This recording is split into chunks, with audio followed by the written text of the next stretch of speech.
London, the city, all the eyes of the world are focusing today in this city, where the Bank of England will have its first policy meeting after the Brexit. So here we are. Good morning, everybody. I am Mauricio Carrillo from FXStreet. I am in this live coverage with Valeria Bednarik from FXStreet 2 and Yohay Elam from ForexCrunch. Hi guys, how are you? Hi, Mauricio. Hi, Yohay. Nice Outstanding to meet you starting. again. So why is so important this Bank of England policy meeting today?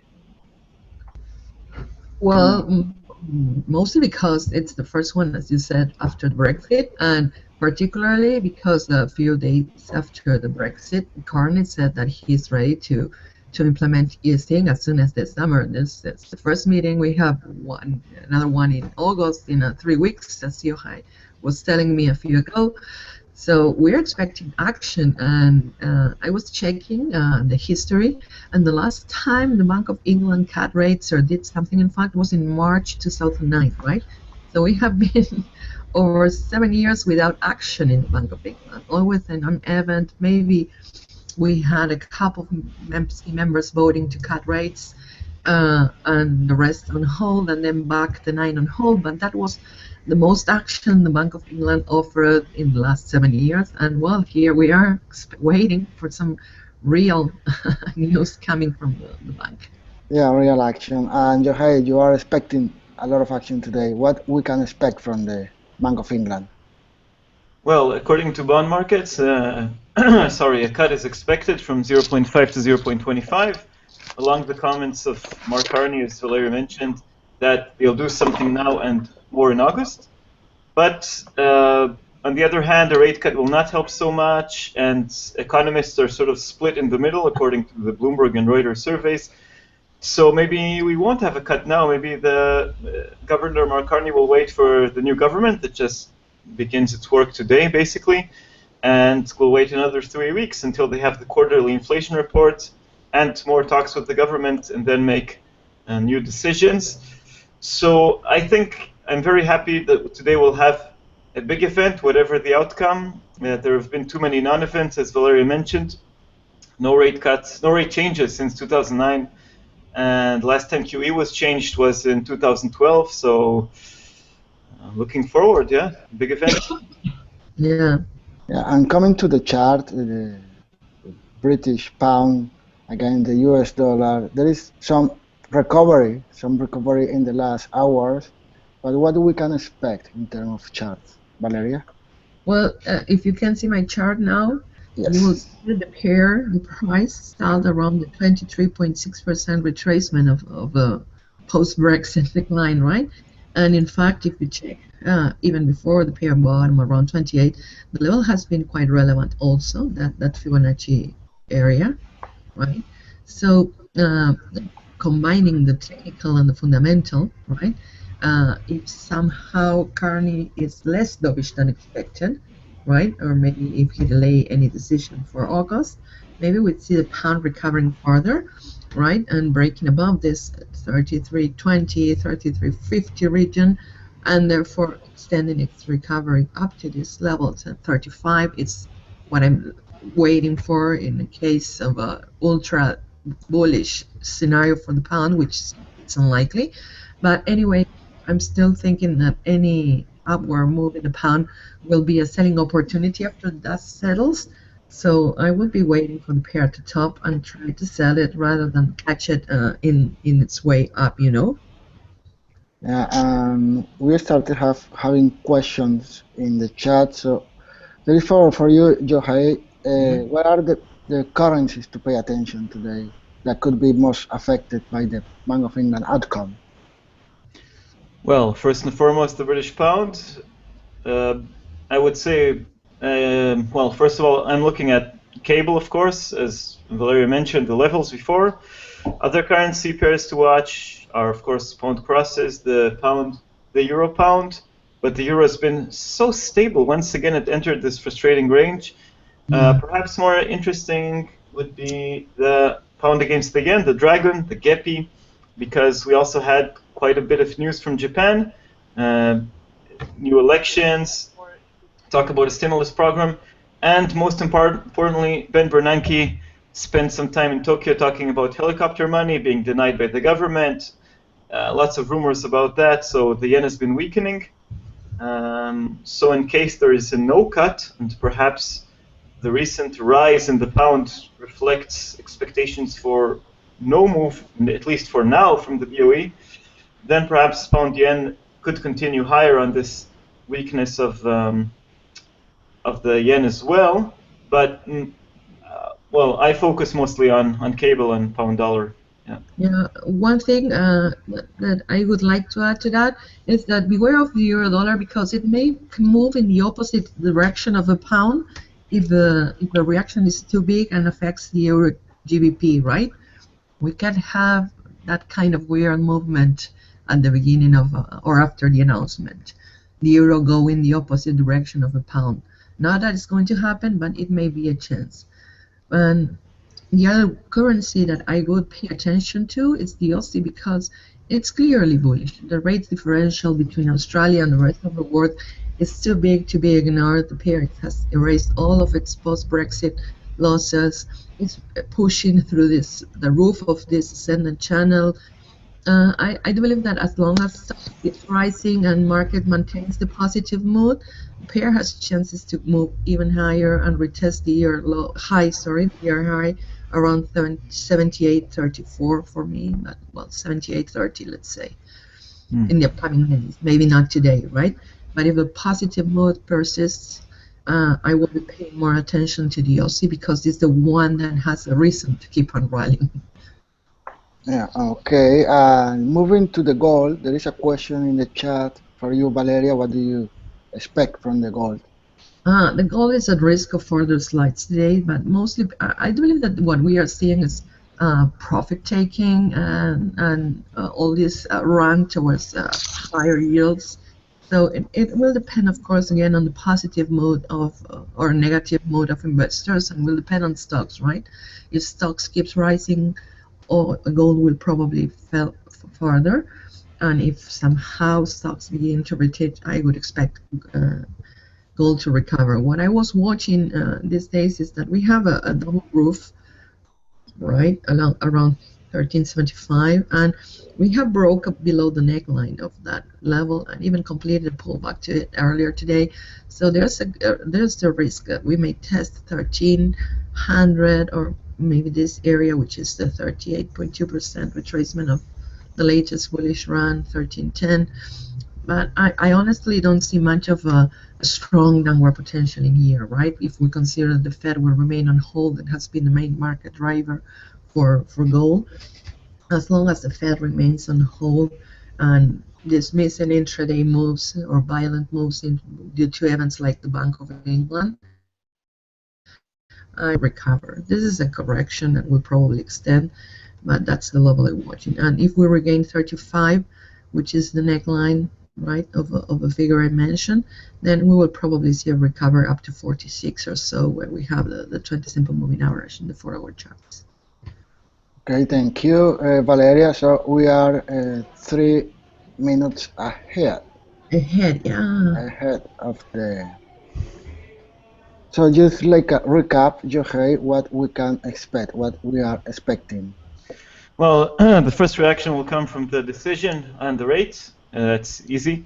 I think the recent move up in cable suggests maybe no cut maybe is a bit more priced in, but I think any result can move the pound.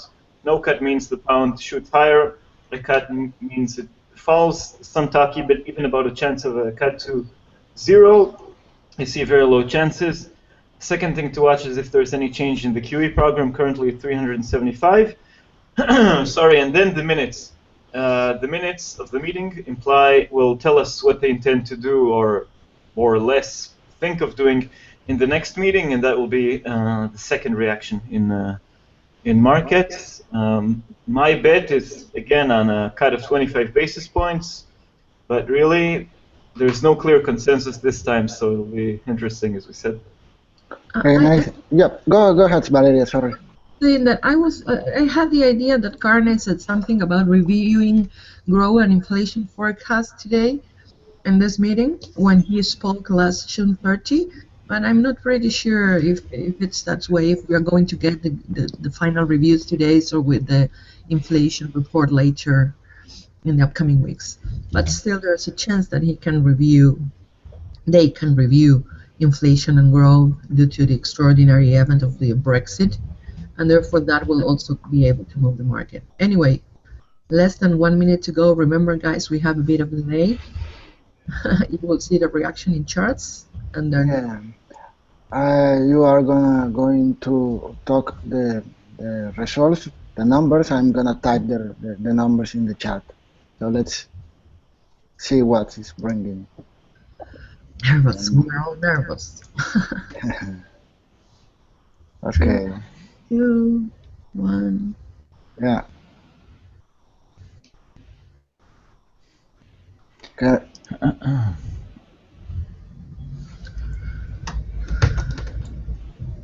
Come on, come on, come on. Pure adrenaline. Tick tock. No cut, no cut. No cut. There we go. 34. Okay, we will get that 35 even before I thought.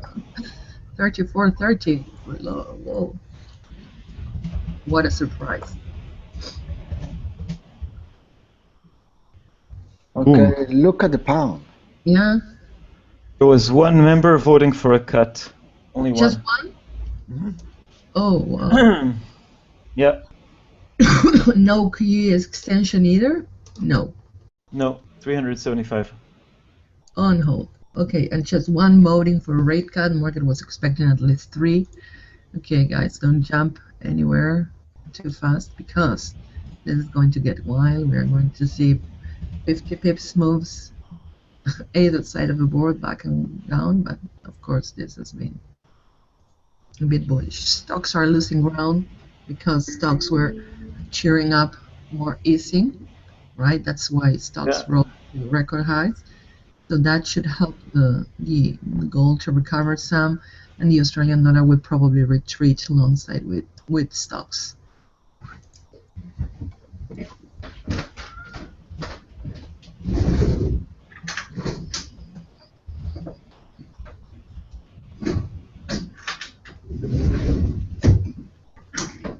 Big move. But wow, we already are 100 pips below the highs. Yeah. So I guess the minutes show something that is a bit more negative.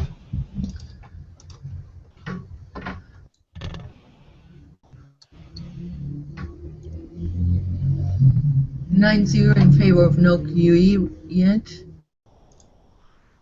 So what Carney wanted seems not to be what the MPC wants.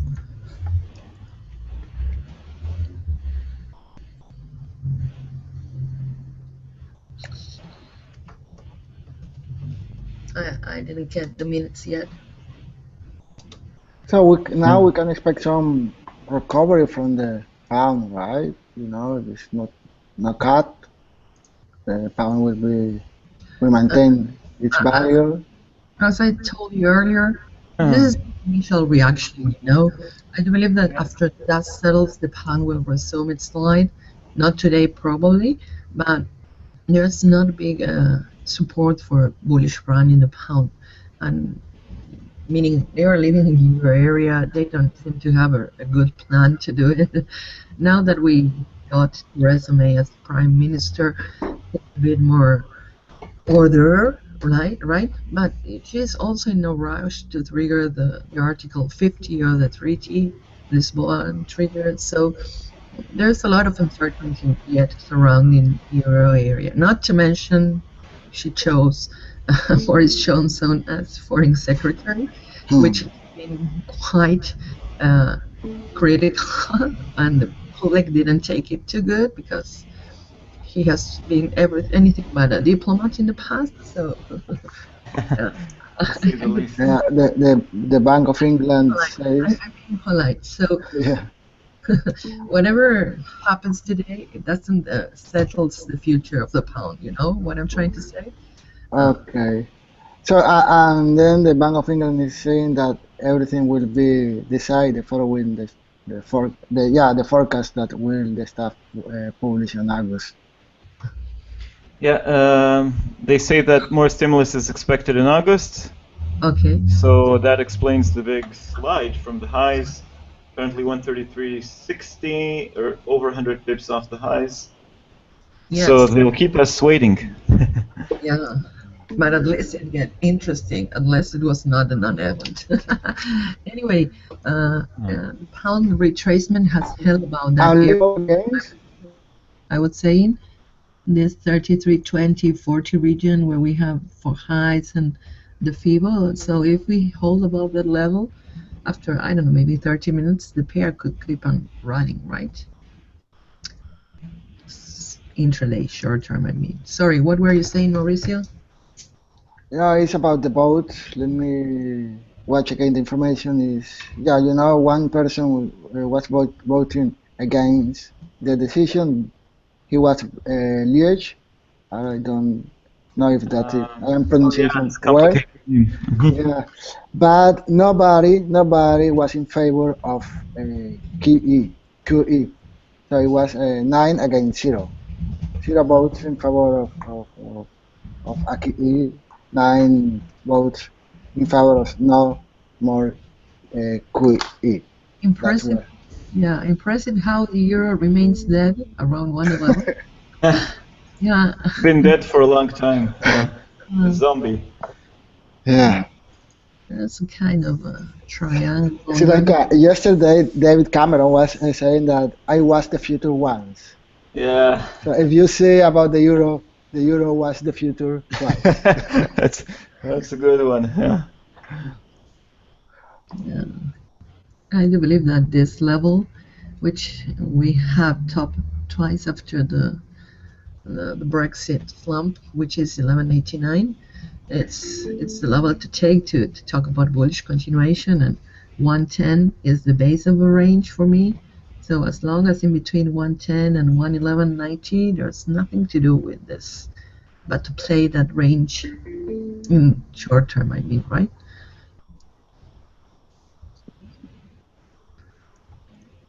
Stocks are retreating, and anyway, the US indexes are at record highs. It's expected a retracement, right?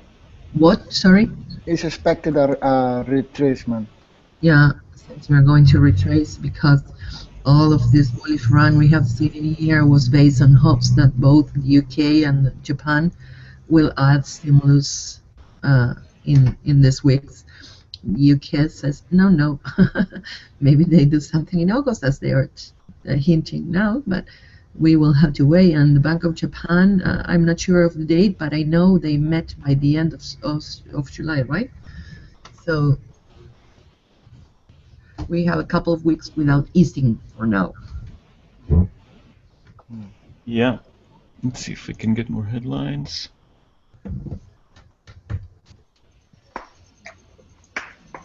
Next, pretty much what we have said. The euro was the future was. I love Yohay's tweet. Oh, that's Mauricio's quote. Yeah, but you nailed it. It's your tweet, no matter who said it. Okay, thank you. So, yeah, gold and silver highs say that we shall continue buying the GBP. Arnold, what do you think? Buying pound, and right now it seems a bit risky. Maybe Yeah. approach to 33.20 with a tight stop below 133, risking very little capital. But I don't know. I don't like to trade a pair when we are having an economic policy decision. Not at least in the first 30, 40 minutes, maybe. Yeah, now it's like catching a falling knife. Yeah, you need to let the dust settle, right? And then Okay. Do we have more highlights? Okay, sorry. Just a quote here from the minutes. In the absence of further weakening in the trade-off between supporting growth and returning inflation to target on a sustainable basis, most members of the committee expect monetary policy to be loosened in August. The precise size and nature of any stimulatory measures will be determined during the August forecast and inflation report round. So that's the key line that causes the big retracement. Yeah, that's great because they are not giving us much information, which means that the next meeting will be also an quite entertaining one. Yeah. More volatility. Woohoo! Yeah, always good. Look at that, the pound is just coming back to previous levels. No, it's still. I would note 134.80 seems familiar. More or less.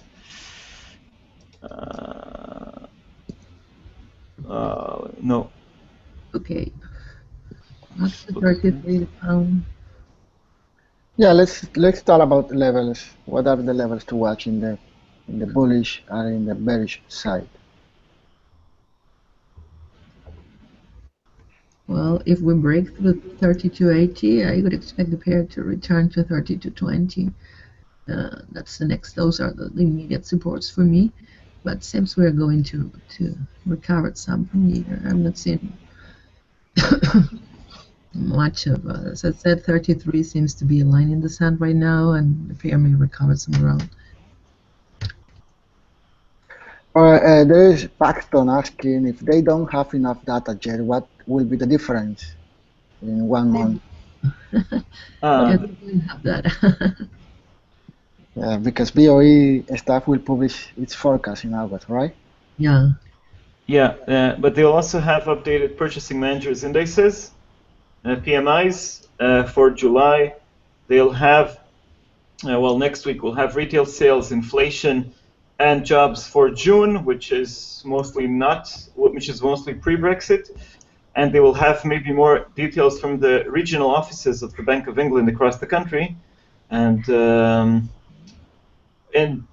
think the most important thing, they'll have more information from the government, new government, what it intends to do. Remember that Theresa May is in office less than 24 hours, so is new Chancellor Philip Hammond. So I guess they will coordinate some action with the government as well.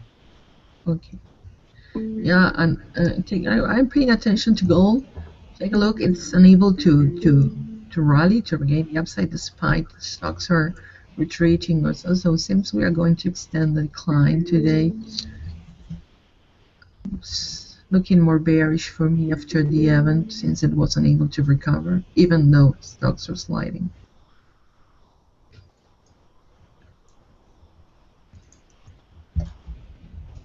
But do you think in the long term the goal is in a bullish trend, right? Yeah. In the longer run, I mean, I'm not expecting it to run to 2,000 or something weird like that, but 1,500 seems improbable bullish target and a more comfortable zone level.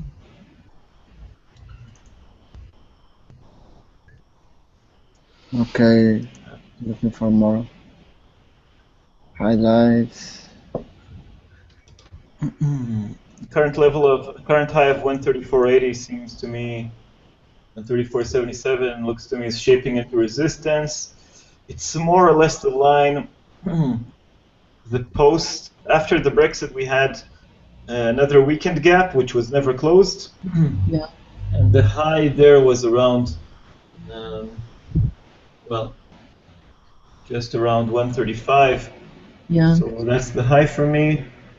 The low, I would say 131, the low of that we've seen in recent days, and also that post-Brexit weekend low.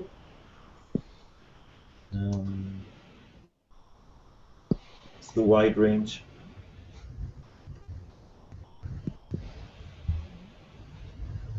So, Valeria, I know that you wanted to say or make your statement about this guy, right? I already did. I don't know. I don't know. There's a lot of talking about Theresa May. To be honest, I didn't know her before the the Brexit chaos, and everyone is calling her the Ice Lady, right? Not the Iron Lady.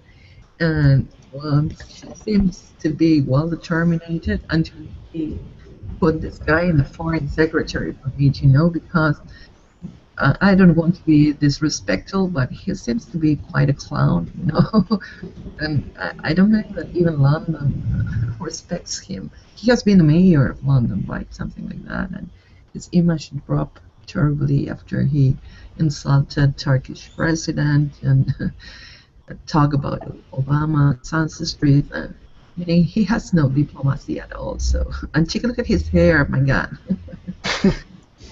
Looks like me with Please, please don't judge somebody with for the hair. Look at me. Yeah, at least he has hair I don't have. So. Yeah. Yohay, everybody was resigning after the Brexit. David Cameron and also even Nigel Farage. Why was that?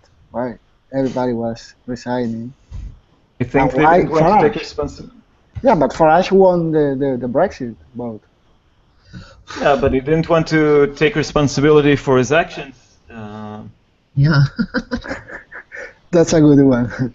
I mean, protesting against the European Union is one thing. Managing the country is another thing. Cameron, who initiated the referendum and was, of course, in the Remain camp, Boris Johnson, Nigel Farage, Andrea Leadsom, that challenged Theresa May for, well, 3 days, not more. They're all out. I think if I can explain Theresa May's decision about appointing Johnson, which I don't agree with, but the logic is that she had to appoint people that supported Brexit to senior positions. And another thing is that in the Foreign Office is not responsible for trade, not for negotiations with Europe. She appointed 2 other people for that. Also supporters of Brexit, but more moderate diplomatic people, David Davis and Liam Fox. So they will have the real work regarding Brexit, and Boris Johnson will just be on a plane, traveling around the world, away from London, not bothering her. So it's still a senior position, and I wouldn't put him in any position, but that's sort of the explanation for that decision. If trying to defend her decision, which I don't agree with, but that's the explanation. So. Yeah. The euro is rising like 20 pips higher, but nearing weekly highs. Oh yeah, look at that. Yeah, still this is the key. 1189 to 1190. 1190 is the key level in the euro dollar. You say that? Yeah, I agree. High post Brexit, high from last week, I believe. Yeah. So yeah, that's the level to watch. And let me take. Or there is the Westminster. There is the Parliament in England. There is a new Prime Minister. So what is expected from that changes? Yohay,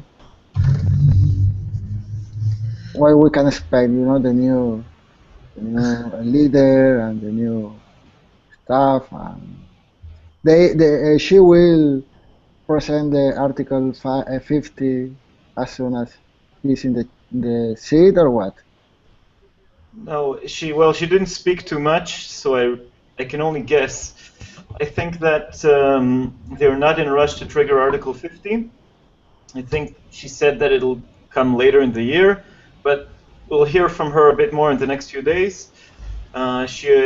Regarding fiscal policy, I think it'll be more expansionary, not austerity. I mean, she sacked George Osborne. She didn't give him any job in the new government.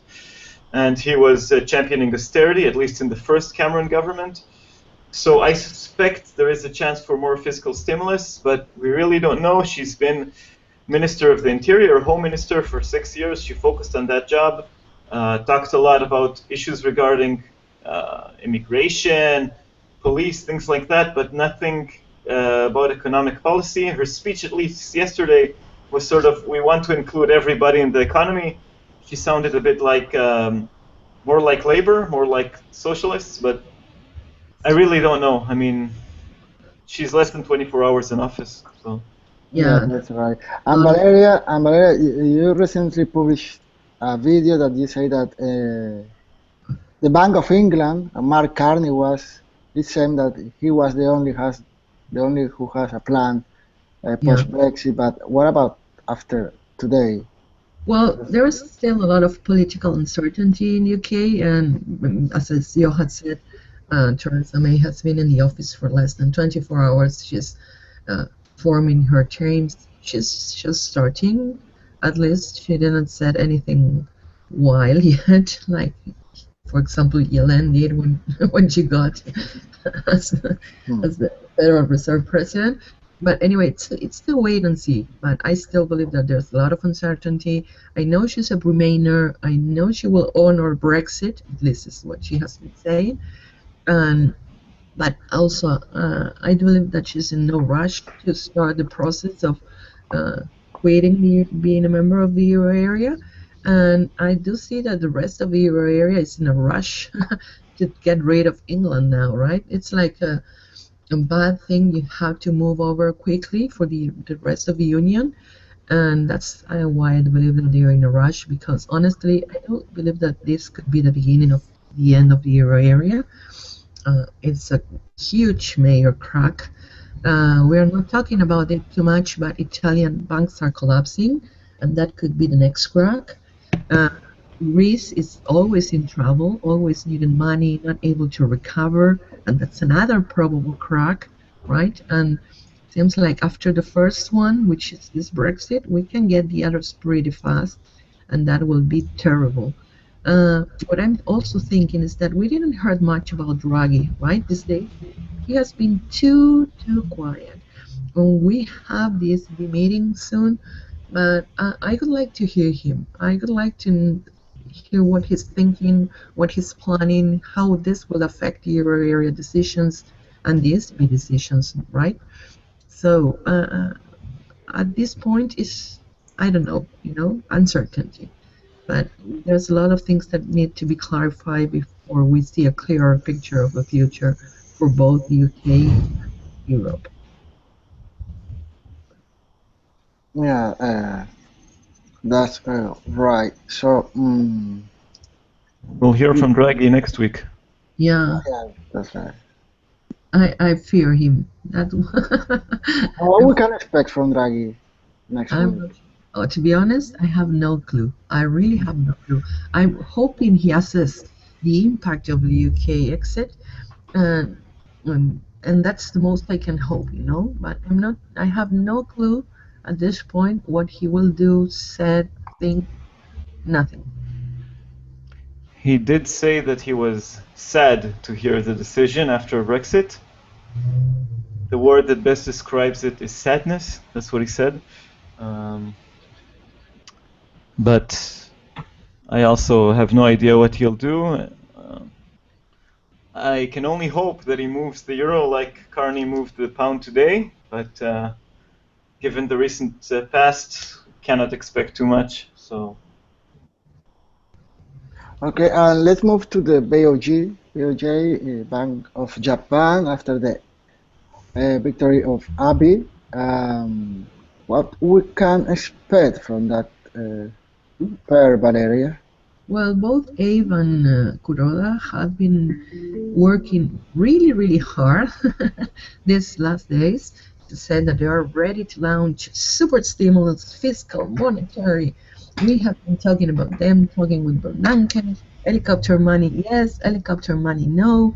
There's a lot of rumors, and we need the fact now, you know what I mean?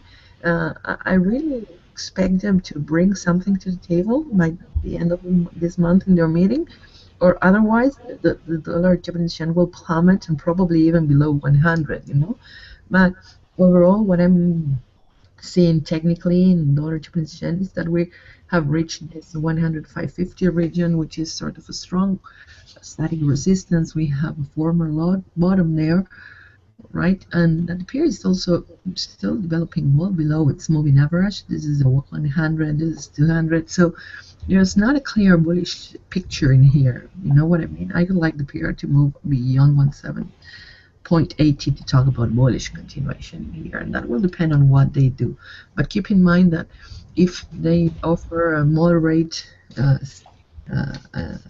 additional stimulus, that has been already priced in, so they really need to shock the market to push the pair even higher, right? And with the Bank of England standing on hold today, investors will retreat partially from that wild buying we have seen in the pair this week. So honestly, of course, it's bullish short term, but in the longer run, there's still a long way to go before we can talk about an upward continuation.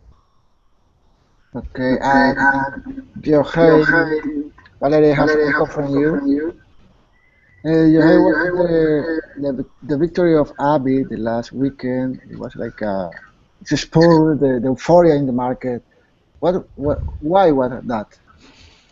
Well, it's not only the victory, but also as announcement or talks, reports about the plans to announce more stimulus. 10 trillion yen is on the cards. And the big question is, where will the money come from? Japan's debt-to-GDP ratio is already huge.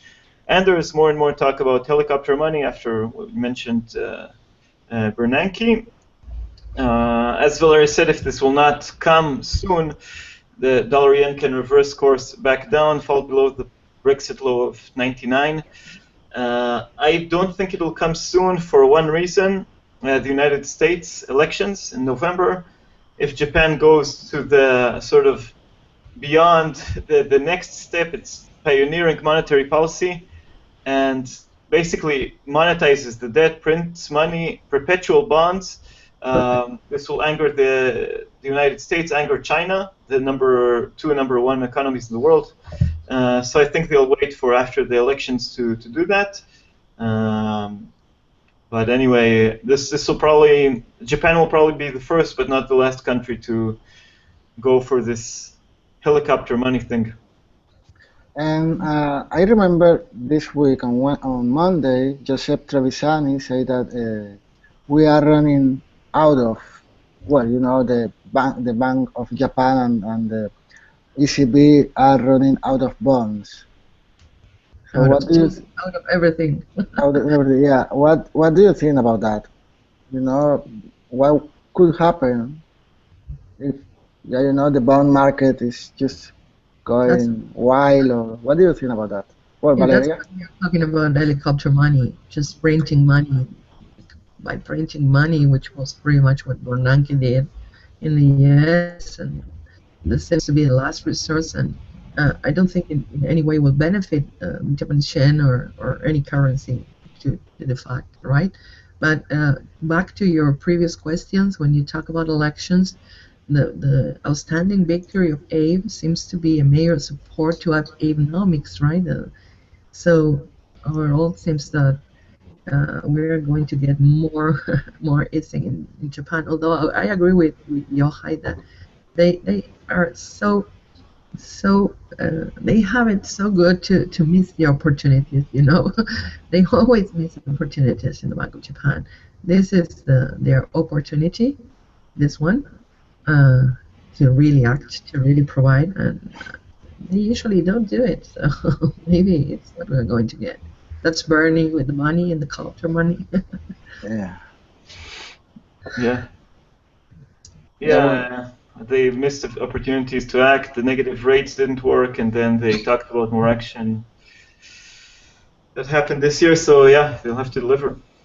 Yeah, they have to deliver.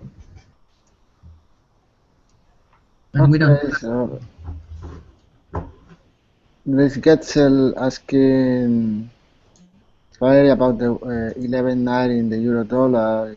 I have to buy euro dollar and wait for 11.90, but when in 1 hour or tomorrow?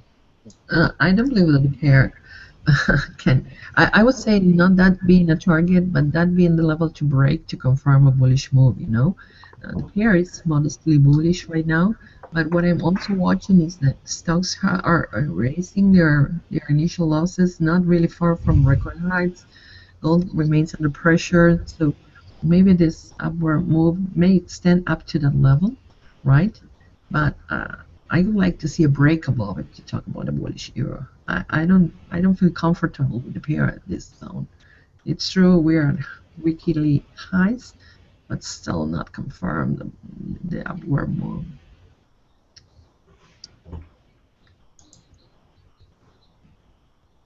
The pound is doing pretty well after retreating towards 33. The 33 level held. We're back to 33.60. Yeah. Go ahead, Yohay. No, just it stabilizing on higher ground. The euro's going towards it's pressuring the highs.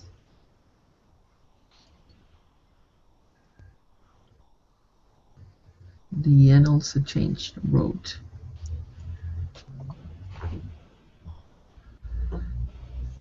The Pedro da Costa is publishing interesting picture about the post-Brexit policy approach. He always does. Yeah. I'll just say that the one member that didn't vote for no change, the one that did vote for rate hike, his name Gertjan Villay. I don't know if I'm pronouncing it correctly. Anyway, he used to be a hedge fund economist. So something for conspiracy theorists if wanted to help former friends in hedge funds. I don't know. Okay, Val, there is a question for you. Yeah, safe havens are under pressure. Yen, dollar, gold. Seems the market will go back to risk appetite trading, and that will. Okay, there we go. Yeah, tell me. Yeah. Sorry. It's about the gold. Yeah. What is the immediate support? The daily It low. should be 1310 or 13. Immediate support. Yeah. The daily low 1323, and then I would expect commodity to fall down to 10.8, which is the Fibonacci region, and really close. Those are the probable bearish targets.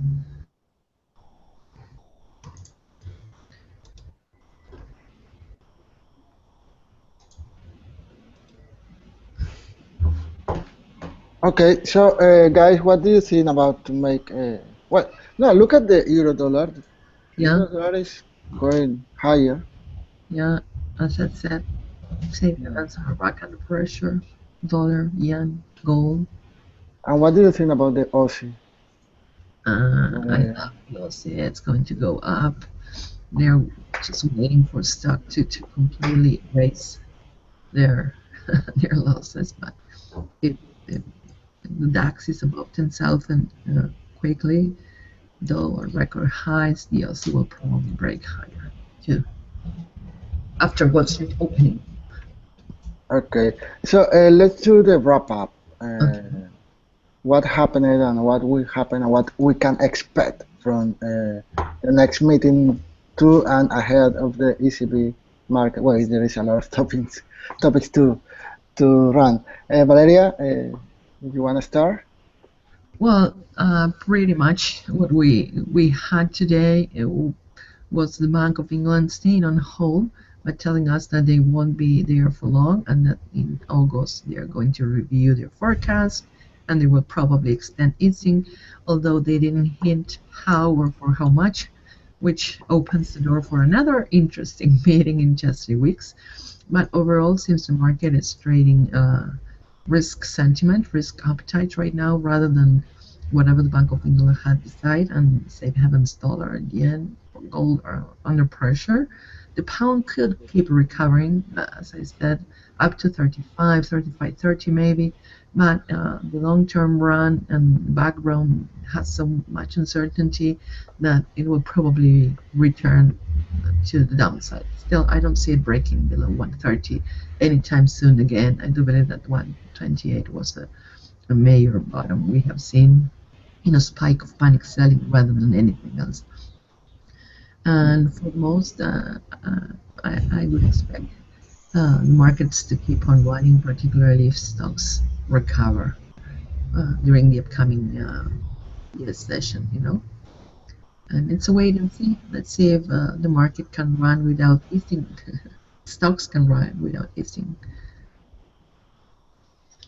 Okay, and what would you say, Yohay?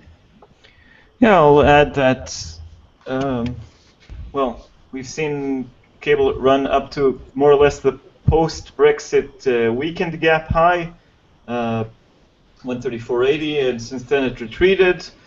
The Bank of England does single out the housing sector as more vulnerable, something we already knew, talking about commercial property falling, so maybe this should be the focus for the next 3 weeks.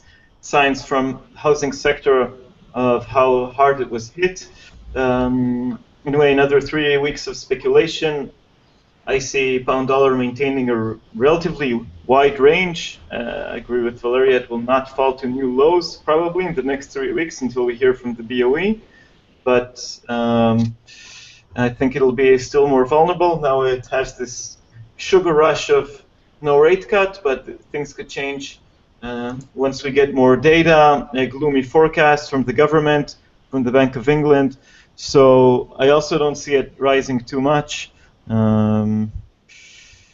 Yeah, I guess that's it. At least we have lots of action, and I hope it will continue, spread out to the euro. Next week we have Draghi. And yeah. Okay, thank you. Yohay, thank you. Thank you very much. So, guys, there is in London, the BoE just hold rates unchanged at 0.50. They hinted that they will make some adjustment in August. Okay, so thank you very much for Valeria for coming today and Yohay for coming today too. So always a pleasure to be here with you guys. It's a lot of fun and a lot of learning every single time. See you back soon, right? Next week? Yeah, next week with the ECB. Yeah. Right, Valeria, right, Yohay? Okay. Okay, thank you very much. Bye-bye. Bye-bye. Have a nice day, guys. Too. Bye-bye. Bye-bye. Bye-bye.